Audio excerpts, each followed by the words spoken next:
time it's the first time I interview someone in New Zealand. Oh, that's exciting. Something Yeah, different then. something. Hopefully I won't disappoint. Well, you have a very, very strong accent, stronger than English. Yeah, hopefully you can understand me and you don't need an interpreter. Oh, So no, but I understand better very well. Understand you very well. So that's the good news. So yeah, I just went through your profile real quick today. And I saw that you do podcasts about successful people, and that you don't, and somewhere along the line that you have a certain definition of successful people. And then I stop right there so that you can tell us live what it's all about. So basically, you interview people daily, weekly, monthly? Generally, I publish a podcast once a week normally, but occasionally things get in the way and there could be a delay, but by and large, once a week I do a podcast. So finding a guest once a week can be a challenge sometimes, correct? It can be, although to be honest, I've been really blessed with having some great guests. And I must admit, though, actually thinking about it, I need to qualify my answer. Sometimes I do multiple interviews with the same person because I have my podcast split. And so, because what happens is I've got the main podcast, which is called Insights into Success, but I also have another one, which I publish under the same name, but it's called Read to Succeed. So a lot of my guests are into reading. So what I do is I do a short interview where I invite them to share with me books that they've read, what they're about, who wrote them, and what they got out of them. So when I do one interview, it potentially can end up being, two publications. So that helps. So with that, it means it's not such a problem at all, to be honest. Oh, okay. So your podcast is audio mostly, or is it also video? It's video too. So we publish on YouTube. We've got our own YouTube channel. Okay. And we've obviously got the audio as well. So we always do both. There's the odd occasion, like I've got one I've just published today, where we were only able to do the audio, but by and large, it's audio and video. Okay, so you can press both audio, video. Yeah, and then choose either. I never did audio. I know you can detach the audio from the video and do an audio. Yeah, correct. And even if I use Buzzsprout, and with that you can actually just upload the video and they'll just take the audio from it. So you actually don't even need to create a separate file. Oh, you can. So it's actually really easy. Oh, okay. I have to look into it. You can teach me. It's not hard at all. It's not hard. And it's good because some people maybe don't have the time to watch the video. So if they're driving in the car, they might find it convenient. They say media is the most profitable business now because it doesn't cost much to produce nowadays online. And you can have big returns if you have a good following, of course. I know that success is a big topic nowadays, and that people want to hear about success. Everybody thinks they're not successful enough, and everybody thinks they must strive for success. No, that's true. The people, everyone was wanting to achieve goals and looking for inspiration how to achieve it. But success is a very personal thing. What it is up to you as to how you define it, and your definition of success need not be the same as someone else's definition of success either. And it need not be financial either. Okay, so do you consider yourself a successful person because you are doing what you like? I think that's a good question, and I think the answer is I feel that I'm getting more successful by the day.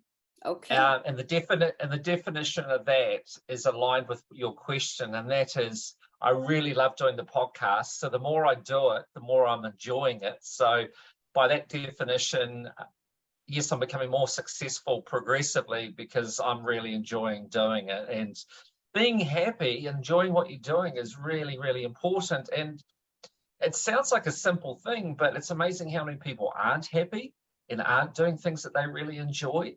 Okay. So if you can do things that, tap into what makes you tick and that you enjoy, then your quality of life is going to go up, So you need not have millions and millions of dollars in the bank, but feel really happy and have really good quality of life. Okay, so this is pretty much something that you are developing weekly, and that you are building. How do you build your followers, with social media or ads?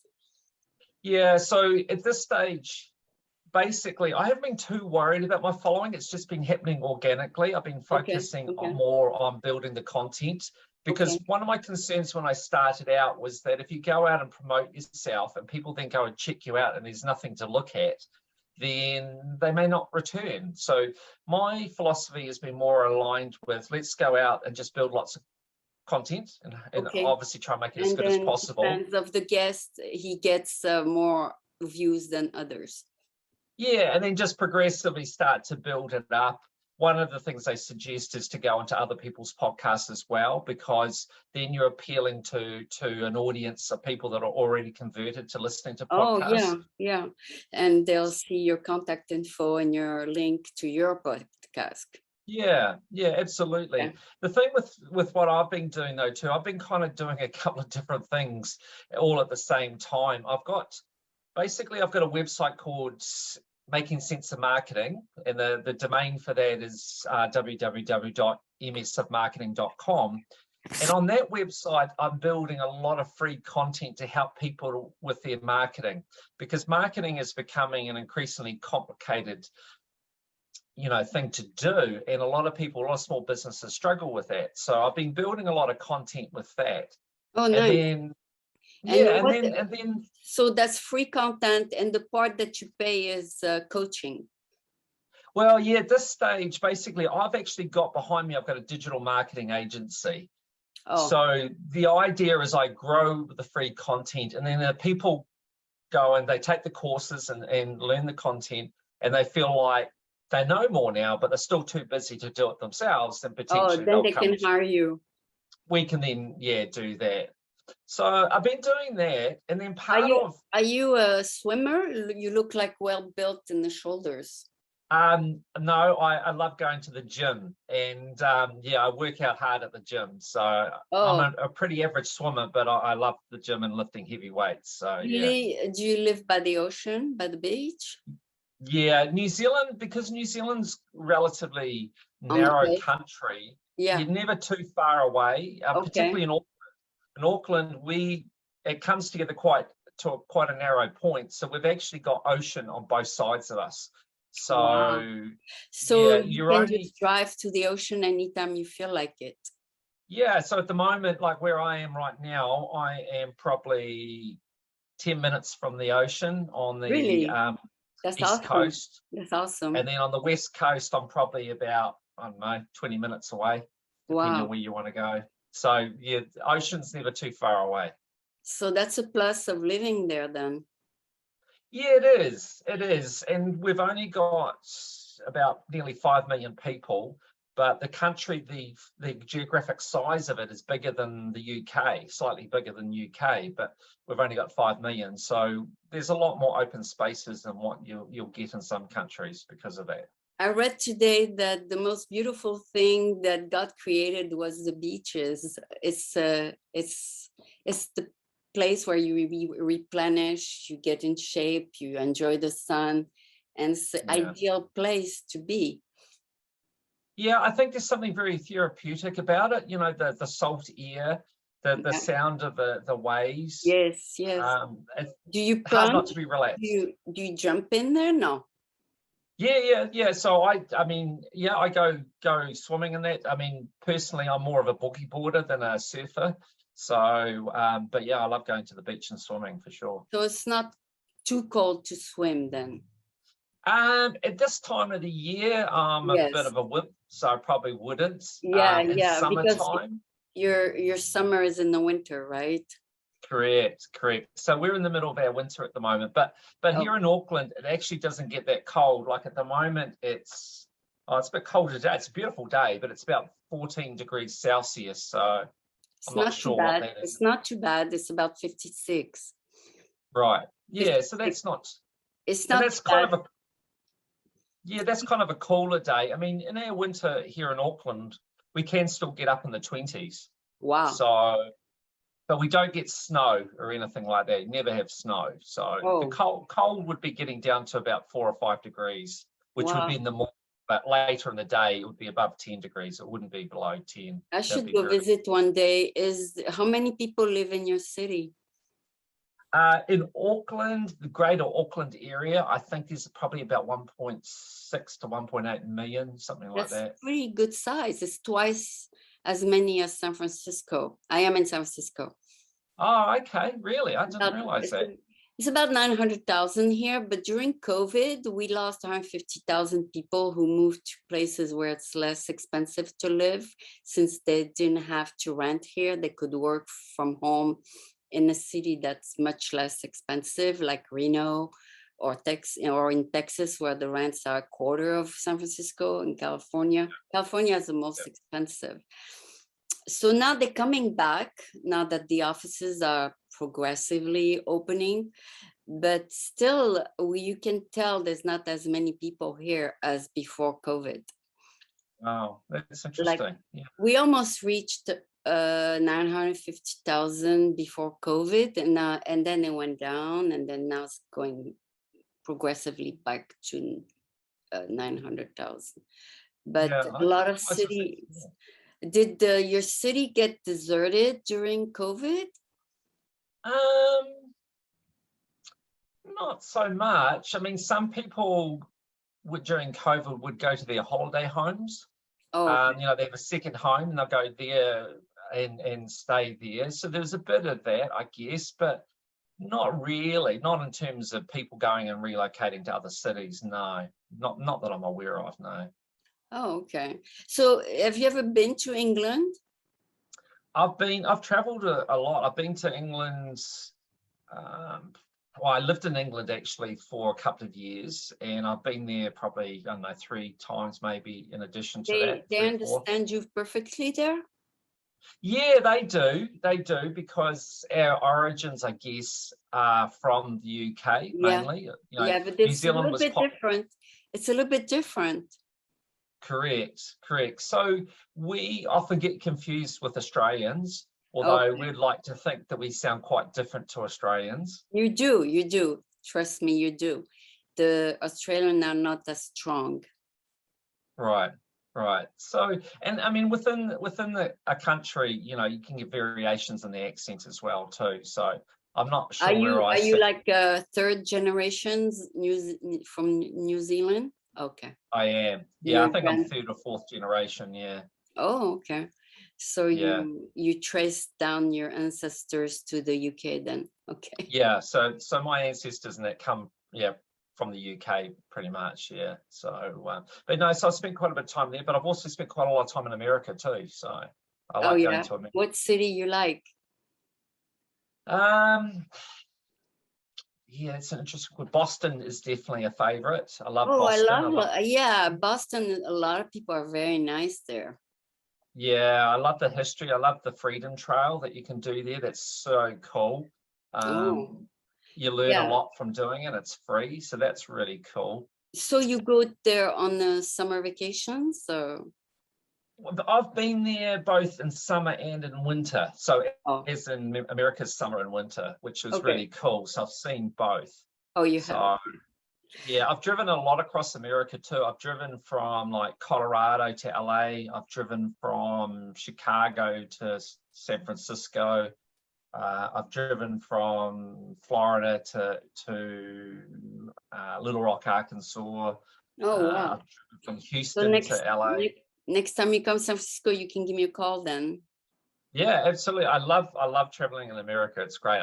It's a great place to visit for sure. And I think a lot of people underestimate the diversity in America, how much there is to see, like often people think of going to Europe because, all the history in that, but America's history is not as old, but it's still pretty interesting. And there's contributions from all sorts of different ethnic groups, which makes it Right. really interesting. Like It's you mostly a go to like Santa diversity. Fe and you've got kind of like the Aztec buildings. Then you can go like Boston and you've very much got an English influence. So yeah, there's a So lot of yeah, but variation. there's a lot more diversity in San Francisco. Actually, the white are the minorities. There's a Yeah, third Asian of all kinds. Then we have the Hispanic, the whole Latin America in the Mission District. And then we have the African American, then we have Chinatown, then we have the Little Italy, the Russian town, and Japantown. So every ethnic group get together in a little corner of San Francisco, and yeah. they built a community there where they find each other. That's probably not the same in New Zealand.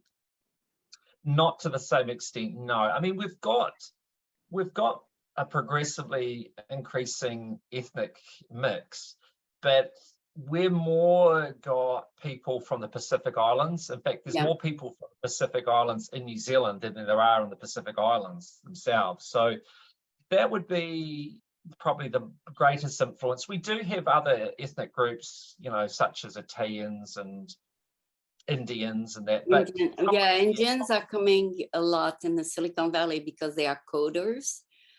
yeah, yeah. I think we probably of the other ethnic groups, Chinese and Indians would be probably the most prevalent, I would say, Okay. anecdotally.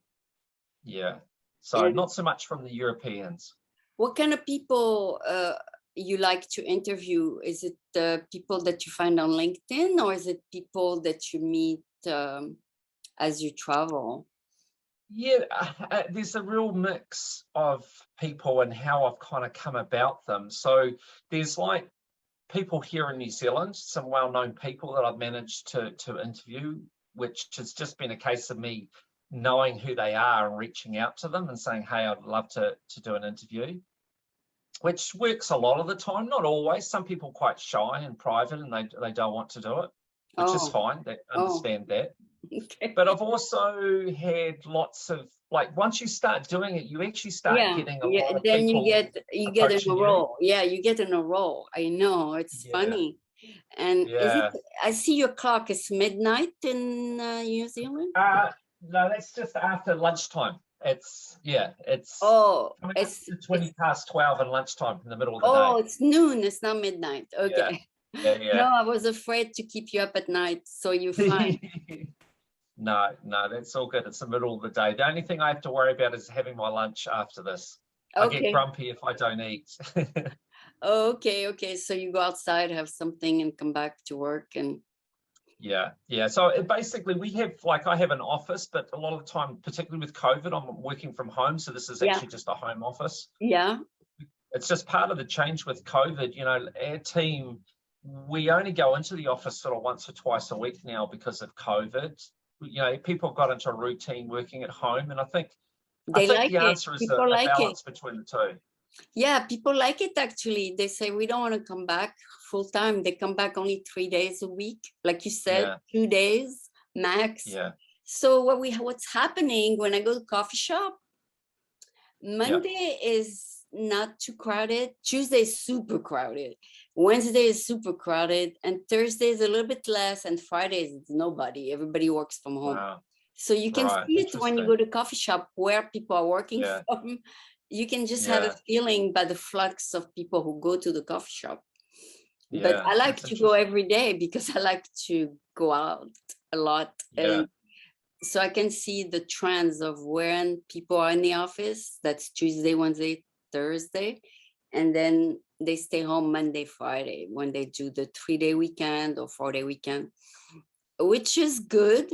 I think they can spend time with their family more often. yeah. I think the key is to have a balance, though. Like you got to be careful that you're not stuck at home all the time, and it becomes quite insular. You Yeah. need to make sure if you are at home that you do go out and get the fresh air, see Yeah. people, and interact a bit. Yeah. Otherwise, I don't think it'd be too healthy if you're just stuck at the home all the time. Yeah. You need to meet people. I meet people at the Yeah, coffee shop once in a while, strike a conversation. So that's good to get out. You never know who you're going to meet. Every day is a Oh, surprise. absolutely. Yeah, no, absolutely. And that's part of the fun too, who you meet. Yeah, I don't know if you visited the ferry building and the Bay Bridge when you came to San Francisco. Yeah. You Yeah, I have, did go yeah. to the Embarcadero and the Fisherman's Wharf and all that? Yeah, absolutely. It's one of those must-do places, along with Lombard Street and that. So yeah, Oh, that's good that you know. So that's where I go every day. I go all the way to the Embarcadero every day because I love right. to go to the bay, smell the ocean and Yeah, breathe the fresh air. And yeah. then I come back in the afternoon when I'm refreshed and feel good. Plus there's a park close by. So I feel like my day has been fulfilled when I get out. Yeah, I think it's important to connect with nature. One of my goals these days is trying to make sure every day that I connect with nature. And what I mean by that is just even going outside and just pausing, listening and smelling, appreciating the environment and what's going on, that we take for granted, like for instance, seeing the birds and the trees and, them busy at work and doing the things that they do and smelling the smells of, Oh, do you have a little spring. yard? Do you have a little yard in front of your home? Yeah, we've got a bit of land around us, and then well, not a lot, but we do, and then there's lots of trees all around the place. Oh, There's really? lots of You're lucky. Yeah, that's good. That's good. yeah, So yeah. you live close to the city or you pretty much in the suburb? No, well, yeah. So I guess when you're saying city, you mean what we call a CBD, which is the real center of the Oh, city. yeah, So the central city. yeah, so we're out in the suburbs, so I'm kind of probably about 10 minutes away from the That's not CBD. bad. That's very good. Yeah, So you're very close to both the city yeah, and the fresh air and all that. yeah. So So very central. so give me an example of someone maybe you interviewed this week. Was it like someone from New Zealand that you met somewhere? Yeah, yeah. So an interview that I published about a week ago was from a New Zealand person. His name's Ian Taylor, who probably you wouldn't have heard of, but he's the man behind the graphics for, if you ever watch America's Cup Oh, boat yeah, racing, yeah. he, yeah, well, with when they do the coverage of it, they use a lot of graphics on it to show where the boats are in relationship to it with each other and the wind and all sorts of things. Well, he's the guy that invented all that. His company does all that for the America's Cup and has done it for a very long time now. He's also with PGA Golf. They do a similar thing. He's now doing baseball, American football. So he's got a technology company basically where they specialize in graphics, Okay. and they're working with television stations around the world and providing graphics for different sports I predominantly. So know that's so important. That's so yeah, important and he because was a the graphic for the screen comes out totally different than on print. Because I was at the convention like 2 months ago, RSA conference, and they were yeah, doing presentation on the screen, and some really worked on their graphics, and some totally overlooked the graphics, and we couldn't see what was going on. So graphics on the screen is absolutely important when you do a yeah, makes a presentation. big difference. And especially like with something like yachting, because the boats are way out, in the distance. So Yes. And then if you just have like small prints, you don't know what's going on. no, But those who no, spend the time to make big prints, color prints, and all that, we could follow what they were talking about. So we have a new yeah. convention coming up in September. The Dreamforce is part of Salesforce, and it's going to be in September if you want to come visit in September. Oh, okay. So what's the purpose of the convention? Dreamforce is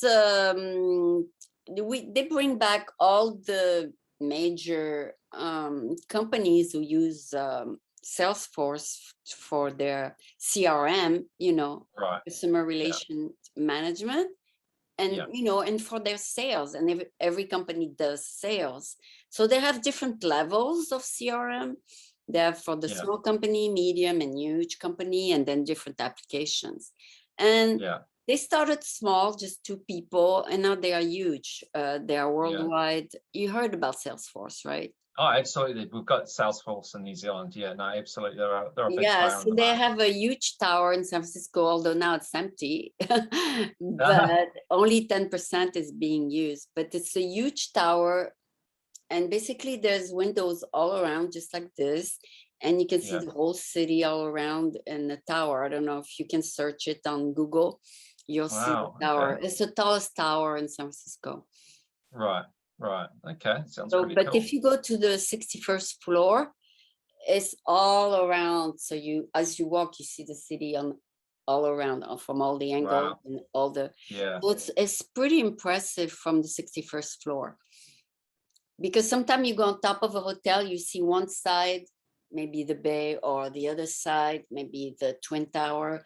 But when you have all around the windows, you see, you as you walk around, you see all parts of the city, and at night it looks like a big Christmas tree. Yeah. Yeah. No, that'd be super cool. I think we've got a building here called the Sky Tower where you can do the same thing. They've actually got a restaurant that revolves around on it, Oh, so you you can have sit that there. too. That's good. That's good. Yeah. Yeah. Yes. So it's quite cool. Yeah. So you do have something that goes around the city. Yeah. That's awesome. Yeah. Yeah. We have there. It's a different feeling when it's just a restaurant than it's when it's a whole building. But you'll Yeah. see it when you come. You'll go Yeah. on the 61st floor, and you can visit. It's a different feeling. Um, so yeah, we hope to see you maybe in September. I think it's toward the end of September, this September 21st, 24th, or something like that. Right. If you decide to come visit a few major companies for your business, that would be great. Yeah. You network also for your business, I assume, for marketing.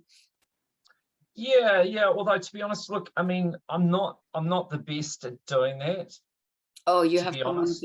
you have a friend doing it? Okay. No, yeah. Well, in terms of like on LinkedIn and stuff like that, I've got one of my staff helps with connecting up with other people and building my network that way.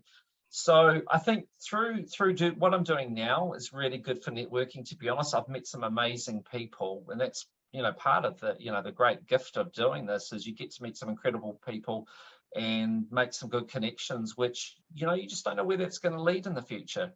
I kind of Exactly. like in terms of the old traditional going to a function and going around and talking to people, I must admit I've never been strong on that. And part of my issue has been I've always have often felt that you go to a lot of those sort of meetings or conventions, and a lot of people I find to be quite insincere and very transparent. So they tend to irritate me, to be honest.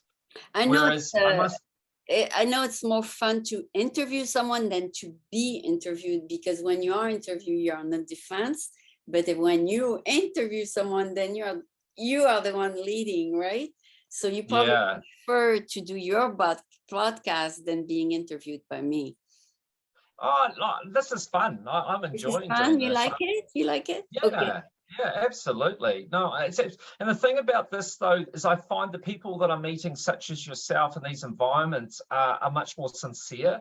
So I've actually really enjoyed doing this, and I think I've met some really good, high quality individuals. Whereas I just find, like locally here in New Zealand, if I went to a local gathering, a networking function, I'd find a lot of people quite insincere and just they would irritate me. Oh yeah, yeah. We can be sincere. We are miles away. We have nothing to gain or lose, right? So Yeah, and the whole idea. all our defenses are down. As for networking meeting, then you're a little bit, how do I present myself kind of thing.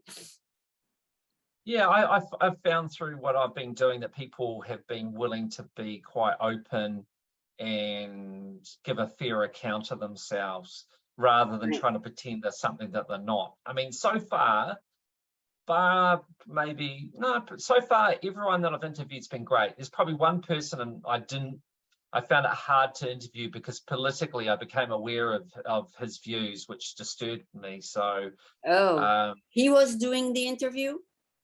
No, I was interviewing Oh, him. you were interviewing him.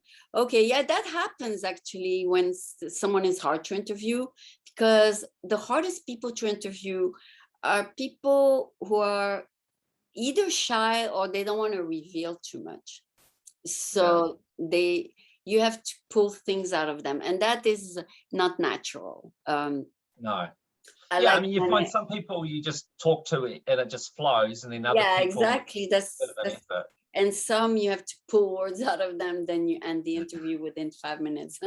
But Yeah, uh, exactly. yours lasted half an hour, which is very good. So your role, you wear two hats. You have the hat of the podcaster and the hat of the marketing manager. Yeah, yeah. So basically, I've got those two elements that I'm doing. So I've got my marketing business, and then I've been building this Making Sense Marketing website, and then the Insights into Success podcast.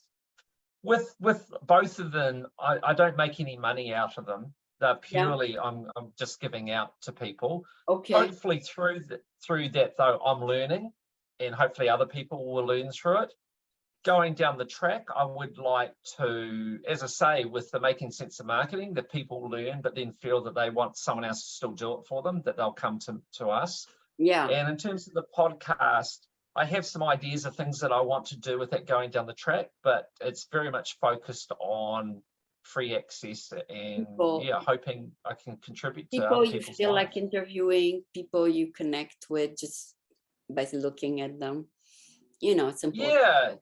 Yeah. And look, the thing is, in terms of success, as I touched on earlier, it's very much a personal thing. So, they don't have to be someone that's, really well known, and doesn't have to be business. It could be a sports person, could be a musician. It doesn't matter. It's not about that. It's As long as about, they feel good about what career they have chosen, and what their path in life is different than others, and that's where it led them. yeah, absolutely. And the thing is too, it's about people setting goals for themselves and achieving those goals. Oh A lot of yeah. people want to do things, but they never do it, whether it be Oh, to be a musician or to be an athlete or whatever. A lot of people want to do these things, but most people don't. So what I'm because trying they to put out to tomorrow every day. Correct. So what I'm trying to do is understand those that have had goals for themselves and achieved them, why it is that they've done that, and why it is that a lot of people don't. And hopefully Well, in through my that, case, I'm a good case for you, because I do a show that, like you, I do it because I like it, yeah, but commercializing it is maybe not my strong area. So I need yeah, to hire someone who knows how to do that part of it for me. yeah, but yeah, everybody has a strength in the company. yeah, yeah. No, for But you sure. have two strengths. You have the marketing strength and you have the ability to produce, which is good. Yeah, you end up learning to be a jack of a few trades, really, when you do what I'm doing, But one of the things about me, my personality, is I love learning. So I love doing new things. I actually get bored just doing the same thing. So I'm always wanting to learn new things. So, with doing podcasts, I've had to learn everything about podcasts, learn how to edit videos, to edit audio, Yeah. all Did sorts you of stuff. start your career when you were in your 20s as a marketing agent, or? No, no. My background's quite different. I actually have an honours degree in economics. So Economics? Oh my God. yeah, That's yeah. So totally different. Yes. totally. And I didn't study marketing at university, and being totally frank on this, because I thought it was a bit basic and that I didn't need to study it. I'm not Really? saying that was right, but that's how I felt at the time. So marketing wasn't actually the forefront of my mind initially, and I actually went into banking and went over to London and worked.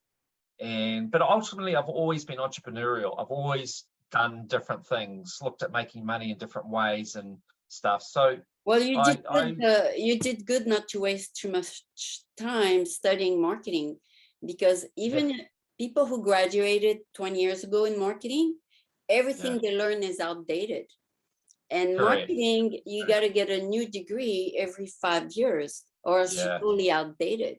So yeah, everything you would have learned maybe 10 years ago would have been outdated. Every correct. year, marketing is a totally different ballgame. So Yeah, you did good not to waste too much time yeah. studying it. No, for sure. As you say, it's constantly evolving. So, I mean, I've from a fairly young age just was entrepreneurial. So, so then I set up businesses, bought businesses, done all sorts of stuff. And yeah, I've always been that way inclined, always wanted to work for myself, not really wanted to work for anyone else. So yeah, it's just Yeah, how so I've I evolved. consider, I mean, after interviewing you, I consider you a success because overall, I can see that you feel good about yourself, you like what you're doing, and you fulfill. That's what counts, right? Yeah, it is. But you know what? Everyone, or most people, have their stories to tell of the challenges that they've had in their journeys. And I think that's part of what I want to unearth with my podcast because the media only wants to tell you all the good stuff. They only would tell you about the success and they're not tell you about all the heartache and challenges that Oh, people have had yeah, to get those are to where harder they to are. talk about. Those are harder to talk about. Yeah, There's that yeah. part in the back of our mind that we'll never tell anyone, right? Yeah, well, that's like that for a lot of people. So I'm really wanting to get a more accurate picture out there of the journey to success. I mean, I don't know anyone that I've interviewed so far that's successful that hasn't had some big problems in their time, some real Yeah, challenges, yeah. you know? Some people started really hard also from their youth and then Yeah, they made it, or some people along the way uh, had roadblocks like a divorce or something, and then it was harder correct. to go back up and things like that, and people don't want to talk about these things. Yeah, but it's important that we do so that people listening have a realistic expectation of what their journey is going to look like. Because if you have just a very idealized concept of what the journey will look like and it's all swimmingly good and Yeah, nothing goes wrong, you're yeah. going to be really disappointed, and when the problems arise you won't cope with them. Whereas if you understand in advance that there will be challenges, but that's probably where you're going to learn the most, and it's an But it's important hard part to of the ask process. personal questions to people. Like I'll ask them about their profession for the show, all about your profession, or ask them about Yeah, the idea about what's your idea show. But yeah, I never go into what made them come up with that idea and become successful or not successful with it, or what made them do that profession. I never try. I try to get out, stay out of their personal life. I think that's a little bit intruding if I go to their youth or their growing up could have been hard or other challenges. I think if they want to talk about it, fine, but I don't go into it. I feel that's maybe intruding. yeah, yeah. No, no, it's interesting. I mean, I guess I do, but then I don't push it. Like if someone doesn't want to tell you too much, then that's fine. You sense that, and you just, what they tell you might be a great deal more limited, and that's okay. Okay. But I do invite people to tell if they're willing to that Okay. story, because often it gives you an insight into why they are the way they are, how they've got to be the way they are by Okay. getting And how an they come up understanding of. with an idea, how the challenges they had to overcome and that made them, Yeah, yeah. yeah, absolutely. Like I'm thinking of one of the people that I interviewed. He come from a solo mum, family with a solo mum, and they're really poor. So he just started trying to make money just because they're really poor, and then it evolved from there. And he ultimately done very well for himself. But it all started just out of need, purely because they didn't have a lot of money. So if he wanted to go to the beach and stuff, he had to go out and earn the money so that they could, take the trip to the beach, as Wow. an example. Yeah, a lot of successful people also have two personalities, the one they show to the public and then how they are in the office. Like I heard Steve Jobs was very tough on his workers, make them work all night and all that. And Yeah, then yeah. in the public, he's the successful man who came up with the iPhone, right? Yeah, yeah, but exactly. people don't see all the hard work that went behind it, and all the Yeah, the struggles and stuff. But it yeah. was a pleasure to interview you. I'm looking forward to listen to your podcast so I can see how you go about interviewing people about the other side of the success, what they had to Yeah. overcome or things like that. No, So, no, that's good. Look, the thing I would say is, look, I'm on a journey doing this. I don't profess to be the best podcast interviewer in the world. I would say that I am learning. I'm enjoying learning. And, you hear and read a lot about people that do podcasts and how they get better and better at it. And that's my goal. I've published, I think, about 70 podcasts at the moment. So some people have published hundreds and hundreds, or maybe over 1,000. So I've got a long way to go, and I think my interviewing skills. I think interviewing is harder than what I thought it would be, and probably what a lot of people think it is. But yeah, with time and practice, and I like to think I'll get better and better. But I've been lucky to have some amazing guests, so it's been so I look at the great. links on your LinkedIn. I'm sure your links out there to listen to the podcast, right? Yeah, so I put basically every time if you go onto the feed, you will see, particularly if you go into the Insights into Success page, then you can just go down and you can see the links to all the different podcasts. Okay. Otherwise, you just go to the website, which is just www.isintosuccess.com. I what? So it's Insights into Success. Oh, So the inside. domain wasn't the full domain wasn't available, so it's just I for India, S for sugar, into success.com. Oh, IES dot. S for sugar. Okay, I'll look S it for up. sugar. I'm sure it's Yeah, on your LinkedIn. So it thank you is. so much. I enjoy talking to you, and appreciate very much what you do, and I hope to see you one day in San Francisco. Yeah, well, I'm not sure when that'll be, but I love traveling, so I hope to be back in America at some stage. But in the meantime, it's been a pleasure, and it's just great with technology how we can connect with people around the world these days. It's one of the positives out of technology. Oh, wow. Thank you so much. Have a great afternoon. Right, take care. Yeah, thank Bye-bye. you. Thank you. Bye. Bye.